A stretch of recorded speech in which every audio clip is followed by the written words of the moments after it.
Male dorm razed by early morning fire.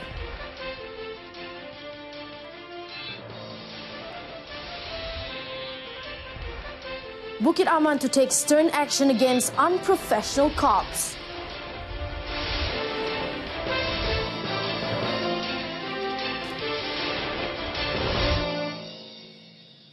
Good afternoon, I'm Cynthia Arthur. You're watching News on 2. A male dormitory at the As-Sofa Islamic High School in Kampung Cengkau in Rembau Negeri Sembilan was destroyed in a fire at 1:58 a.m. this morning. No casualty has been reported and investigations are ongoing to identify the cause of the fire.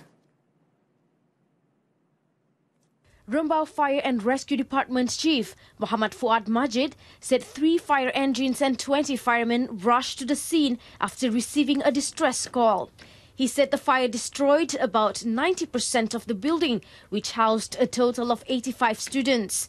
At the time of the incident, the students were fast asleep and woke up after smelling smoke. They immediately rushed out of the building to save themselves. The hostel's warden then contacted the Fire and Rescue Department for help. On September 28 last year, the school's female dormitory, which housed 37 students, was also destroyed in a fire.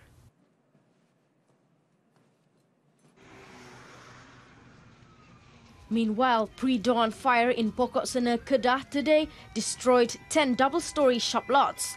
According to a statement by the Kedah Fire and Rescue Department, a distress call was received at 4:09 a.m. A group of firefighters from the Kuala Nerang Fire and Rescue Station were rushed to the scene along with voluntary firefighters, among them from Pokok Sena, Pendang, Seberang Nyonya, Tanah Merah and Simpang Empat.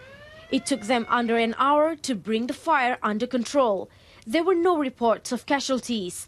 Investigations are ongoing to identify the cause of the incident and total cost of damage. Police have intensified investigations into a case involving the discovery of 2 rotting bodies in a paddy field at Kampung Bukit Lembu, Mukim Kedawang, Langkawi.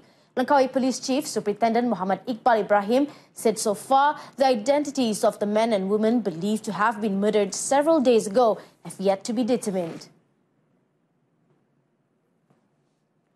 Superintendent Muhammad Iqbal said the man's body was found at about 12:10 p.m. on Wednesday, while the woman's was found at 6:38 p.m. the same day without any identification documents on them. Autopsy conducted at the Sultana Bahia Hospital in Alor Star found that the first victim died due to blunt force trauma to the neck. Superintendent Muhammad Iqbal said the results of the autopsy on the second victim, done at the same hospital, had not been obtained. Police do not rule out the possibility that the victims were from outside Langkawi, as there were no reports of missing persons on the island.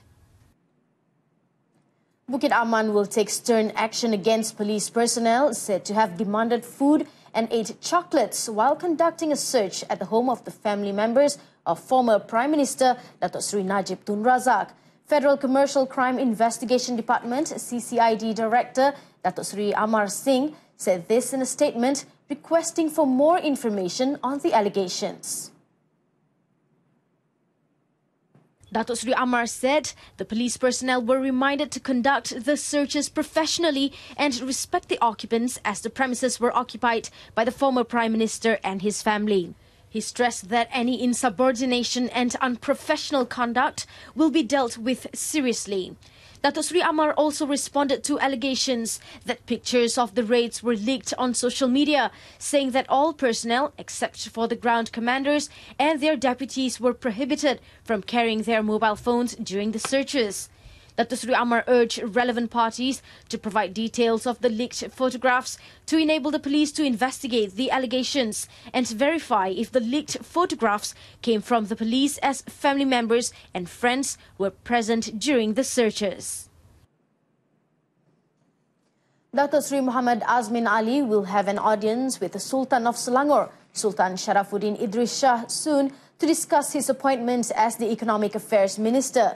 Datuk Seri Azmin said he would formally inform his position only after the meeting as whether he would remain Selangor Menteri Besar or otherwise. Proses ini mestilah berjalan dengan baik dan teratur dan tertib kerana mandat yang diberikan oleh rakyat Selangor itu terlalu besar. Jadi kita nak kekalkan stability dan kekuatan kerajaan negeri Selangor yang ada pada hari ini. Asked on the role he's expected to play as Economic Affairs Minister, Datuk Sri Azmin said the Prime Minister had explained the role and wanted him to present additional ideas to strengthen the new ministry.